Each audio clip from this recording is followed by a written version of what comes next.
Hello students, good morning all of you. Then let's start subject Hindi, chapter number 3, होनहार बीरवान के होठ चिकने पात। हमने ये लेसन कल पढ़ा था, उसमें कहानी थी चंद्रगुप्त की। चंद्रगुप्त एक राजा है और एक चाणक्य की। तो आज हमारा आधा लेसन है बाकी है, वह पढ़ेंगे। तो पेज नंबर 26। चंद्रगुप्त बचपन से ही बड़े निर्भीक, स्वाभिमानी और बुद्धिमान थे। चंद्रगुप्त बचपन से कैसे थे? निर्भीक, किसी के ऊपर निर्भय नहीं रखते, खुद ही सब काम करते हैं। स्वाभिमानी और बुद्धिमान थे। एक बार मगध के राजा नंद ने अपने दरबारियों, सेवकों तथा देशवासियों की बुद्धि की परीक्षा के लिए एक योजना बनाई। योजना यानी प्लान। तो मगध के राजा कौन थे? नंद। उसने क्या किया? अपने दरबारियों को, सेवक को और देशवासियों की बुद्धि की परीक्षा के लिए एक योजना बनाई। उन्होंने अपनी राजधानी पाटलिपुत्र के राज दरबार में लोहे के पिंजरे में शेर की एक मूर्ति रखवाई। क्या किया? राजा नंद ने अपनी मगध की राजधानी में पाटलिपुत्र के राज दरबार में लोहा यानी लोखंड के पिंजरे में शेर की एक मूर्ति रखवाई और राज्य भर में ढिंढोरा पिटवा दिया कि जो भी व्यक्ति लोहे के पिंजरे को बिना तोड़े शेर को बाहर निकाल देगा, उसे राज्य की ओर से 1000 सोने की मुद्राएं दी जाएगी। क्या कहा?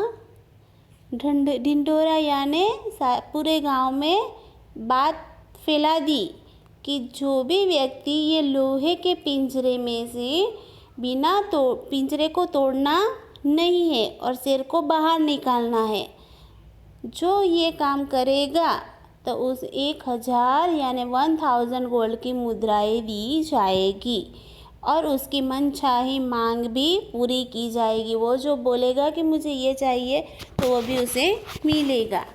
इस सूचना को सुनकर चंद्रगुप्त राज दरबार में पहुँचे। ये सूचना चंद्रगुप्त ने सुनी और वह राजा नंद के राज दरबार में पहुंच गए। वहां जाकर उन्होंने पिंजरे में बंद शेर को अच्छी तरह देखा।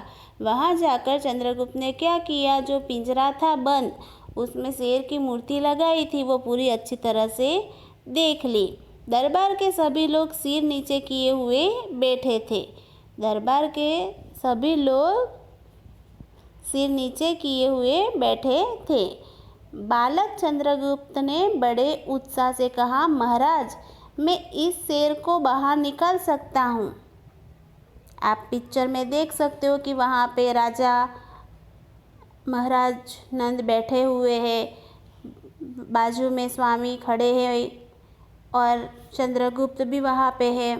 वो शेर के सामने है, मूर्ति के सामने।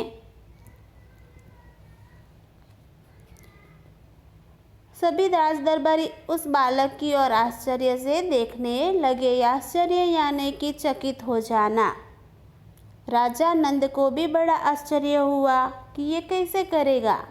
चंद्रगुप्त ने पुनः यानी वापस फिर से कहा, महाराज, मुझे शेर को बाहर निकालने की आज्ञा दे। आज्ञा यानी परमिशन। राजा नंद ने कहा, ठीक है। राजा नंद ने क्या कहा? अच्छा ठीक है, निकालो शेर को पिंजरे के बाहर। क्या कहा? कि शेर को पिंजरे के बाहर से निकाल लो। आप पिक्चर में देख सकते हो ना कि पिंजरे में शेर खड़ा है। शेर यानी लायन। ध्यान रहे, तुम पिंजरा नहीं खोल सकते हो। क्या कहा राजा ने चंद्रगुप्त को? कि शेर को बाहर निकाल सकते हो लेकिन पिंजरा खोलना नहीं है। चंद्रगुप्त बोले, ठीक है महाराज, परंतु इस कार्य के लिए मुझे एक जलते हुए दीपक की आवश्यकता है। दीपक यानी दिया, उसकी ज़रूरत है। आवश्यकता यानी ज़रूरत है। राजा नंद के आदेश पर जलता हुआ एक दीपक राज दरबार में मंगवाया गया। राजा नंद ने चंद्रगुप्त का एक आदेश सुना और उसे महाराज ने क्या किया, एक दीपक मंगवा दिया। चंद्रगुप्त ने सलाखों के बीच से दीपक को शेर के पास रखा। आप पिक्चर में देख सकते हो कि चंद्रगुप्त ने वो दिया शेर के सामने रखा, पैर के पास। मोम का बना हुआ शेर पिघलने लगा। ये जो मूर्ति बनाई थी वो मोमबत्ती में से बनाई थी, इसके लिए वो दिया वहाँ पे रखने से पूरी मोमबत्ती पिघलने लगी। उसकी बुद्धिमानी देखकर सभी हैरान हो गए। कितनी बुद्धि ज़्यादा है उसकी, वो देखकर सब हैरान हो गए, हैरान आवक हो गए। राजा नंद ने उसकी प्रशंसा करते हुए कहा, 1000 सोने की मुद्राएं दी और उसकी मनचाही मांग के विषय में पूछा। राजा नंद ने चंद्रगुप्त को 1000 सोने की मुद्राएं दी। मुद्रा यानी सिक्का, कॉइन, और उसकी मनचाही जो चाहे वो बात बोल सकता है और मांग सकता है। चंद्रगुप्त ने मनचाही मांग के रूप में अपने पिता को बंदी गृह से मुक्त कराया। वो चंद्रगुप्त के पिता यानी उसके पापा को राजा नंद ने कैद किया था वहाँ पे उनके दरबार में। वो उसने चंद्रगुप्त ने मांगा कि मेरे पापा को छोड़ दो, बंदी गृह से मुक्त कराया ने छुड़वाया। बचपन से ही बुद्धिमानी और साहस दिखाने के कारण उनके लिए यह कहना सही होगा कि होनहार बीरवान के होठ चिकने पात। क्या कहा, होनहार बीरवान के होठ चिकने पात, बहुत बुद्धिमानी है चंद्रगुप्त। इसके लिए इसके कहा जाता है कि होनहार यानी होशियार, बीरवान के होठ चिकने पात। वही बुद्धिमान, तेजस्वी, न्यायप्रिय चंद्रगुप्त काफ़ी समय तक मगध के सम्राट रहे। वही बुद्धिमान, तेजस्वी, तेज दिमाग, न्याय सबको अच्छी तरह से सम्मान देने वाला ये चंद्रगुप्त काफ़ी यानी लंबे समय तक मगध के सम्राट यानी राजा रहे।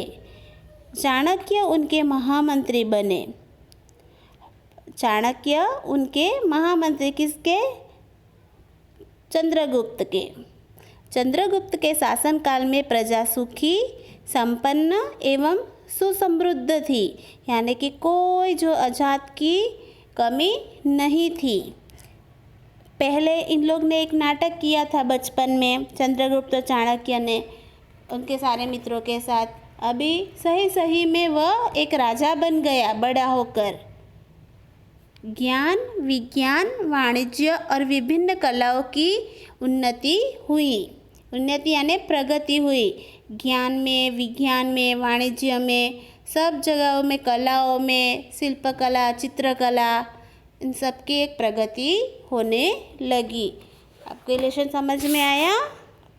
ओके, तो नेक्स्ट पेज अभ्यास। अभ्यास में हम शब्दार्थ देखते हैं। रोबिली यानी रोबदार, दरिद्र का मतलब होता है गरीब, पुअर। वाक्पटुता यानी कि बोलने की चतुराई। प्रतिशोध का अर्थ होता है बदला। गौरक्षक यानी गायों का रक्षक, गायों की रक्षा करने वाले को गायों का रक्षक कहते हैं। चयन यानी चुनाव, इलेक्शन। बंदीगृह, कारागार, जहाँ पे कैदी को रखते हैं उसे कारागार कहते हैं। वाणिज्य यानी व्यापार। अभाव, कमी। आग्रह, हठपूर्वक प्रार्थना। आजीजी, नेतृत्व, मार्गदर्शन एवं संचालन करना। जो कोई चीज़ को हैंडल करता है उसे क्या कहते हैं? मार्गदर्शन एवं संचालन करना। दिलेरी यानी बहादुरी। उल्लंघन यानी लड़ना, न मानना। मम्मी हमें कोई बात बोलती है, हम मना कर देते हैं कि हमें नहीं करना है, तो उसे क्या कहते हैं कि हमने वो बात टाल दी, उल्लंघन किया उसका। ओके। निर्भीक, निडर, होशियार। सुसमृद्ध यानी अत्यधिक संपन्न। तो आपको ये अभ्यास में शब्दार्थ है वो नोट्स में लिखना है। Thank you.